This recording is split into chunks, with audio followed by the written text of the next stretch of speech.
If everything were going perfectly right in my world, I would play along with these songs in real time and reminisce about the discovery of this album in my youth.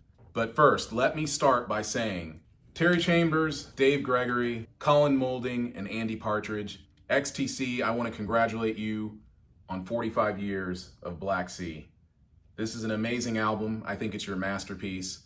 It's my favorite album that you've done. Nothing against any of your other compositions. You're my favorite band. I love you guys, really. I just want to talk about this album because when I picked this up, I picked it up with a batch of other other XTC CDs. So I went to the store, Circuit City. I'm telling this story once again. I went to Circuit City and I picked up Oranges and Lemons and None Such for $4.99 each, for $5 each. I was willing to pay more, but they weren't asking for more. They were brand new. They had the entire XTC Virgin catalog at Circuit City for $4.99 per disc.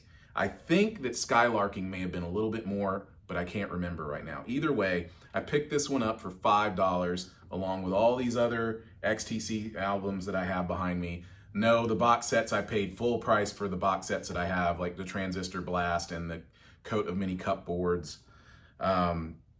I paid for those. I actually special ordered those box sets. But anyway, about Black Sea, really, I can't go any further without discussing Terry Chambers' impact on modern drumming at the time in the 1980s.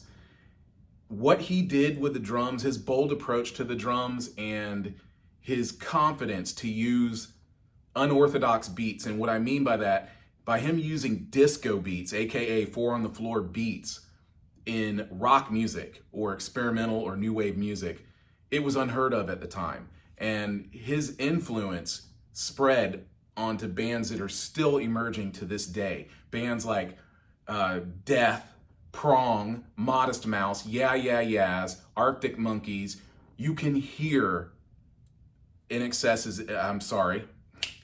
another band, early day INXS.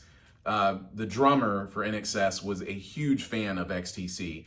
As a matter of fact, I believe that he was one of the first to meet the band when they came to Australia on tour, if I remember that correctly. But either way, you can hear his influence on songs like Stay Young, which is on Underneath the Colors by INXS. You can hear Terry Chambers' influence on so many drummers and so many different genres of music. You name them. At some point, you cannot deny that these people know and respect Terry Chambers' drumming. And this album really is it's a drummer's masterclass. He does things on this album and live, like some of the bootlegs that I have, that would just blow your mind. Like it's so amazing. And I just want to say these things really quick because in the UK, I think it may have already, I don't know, it may almost be midnight in the UK and then this day will have passed. So I really want to rush this video out and just mention that. I would like to go deeper into these things. First of all, I want to talk about the emergence of the disco beat and why XTC is so important in musical history or music history. Because the first person to ever bring the disco beat into pop music, let's just say pop music, okay, was Earl Young of the Tramps. He played for the Tramps later, but he's like a Philly soul sensation. And anyway, he came in to the studio and he laid drums for The Love I Lost by Harold Melvin and the Blue Notes. Teddy Pendergrass was singing lead on that. Now, I remember being a little kid and hearing that song on the radio and thinking to myself, wow, there's something about this song that makes it so special. And when I heard it many years later again and reconnected with it and found out who it was, I always would ask myself, what is it about this song that makes it so special to me? And it was the drum beat.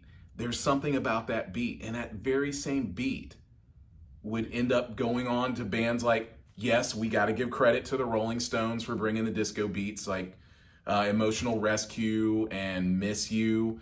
And then, of course, all these other bands started doing their own versions of disco songs like Rod Stewart, Led Zeppelin. A lot of bands started doing their own version of a disco song because they were pretty much faced with this dilemma of like, how can we stay relevant and keep making hits? We've got to have some kind of a disco beat. So they did that. But that had all faded when Black Sea was released. So once Black Sea came out, New Wave was well underway. It was 1980, okay? So music was changing in so many different ways. And Terry Chambers with with Living Through Another Cuba. I'm spacing out right now. So Terry Chambers with Living Through Another Cuba, Generals and Majors. He really shows you that disco beat and how it can be used. Now, he had originally showcased it or introduced us to it with Helicopter. So Helicopter was the first one where he showed us that on drums and wires. But here, everything, they've got Steve Lillywhite producing this album. Sonically, this album is amazing. The production on this album, this is my favorite album, like in every way. It's my favorite album from XTC, but on every level. Like sonically, it sounds great. So the mix is great. The production's amazing on it.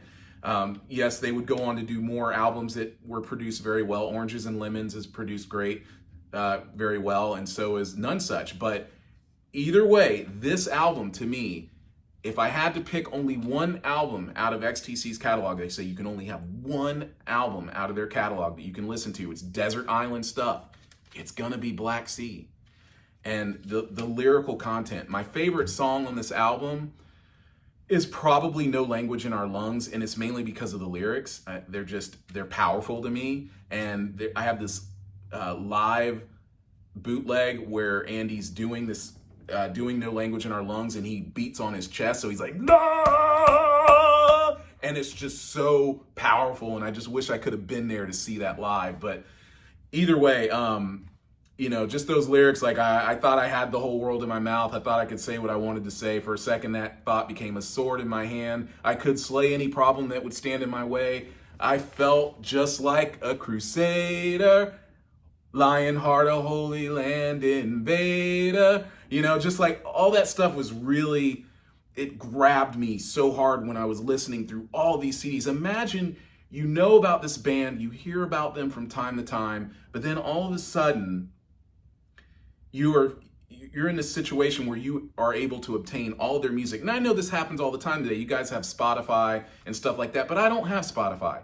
Everything you see behind me, I buy this music or acquired it in one way or another, whether I traded with other friends for it back in the day when all this stuff started to become popular to trade music. Like I would actually do the old school file sharing where I would sit with friends and I would bring all my CDs to their houses or whatever, and they would come to my house. I had a friend who worked for a big radio station here in Atlanta.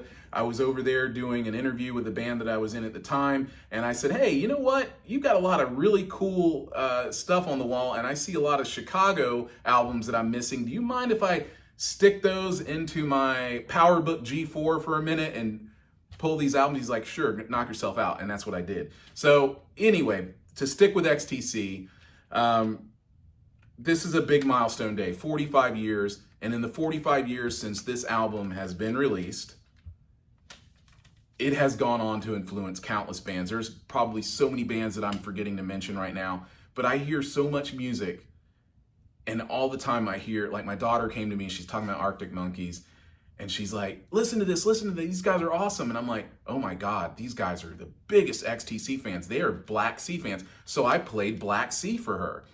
And I told her about, all this stuff. My wife is Russian. So I told my wife about all these lyrics like Paper and Iron and just some of the things that, that point at Black Sea, all these things that point to Russia and, communism and the tensions between the United States and Russia, which is starting to rise back up even still to this day. This is a very, very relevant album.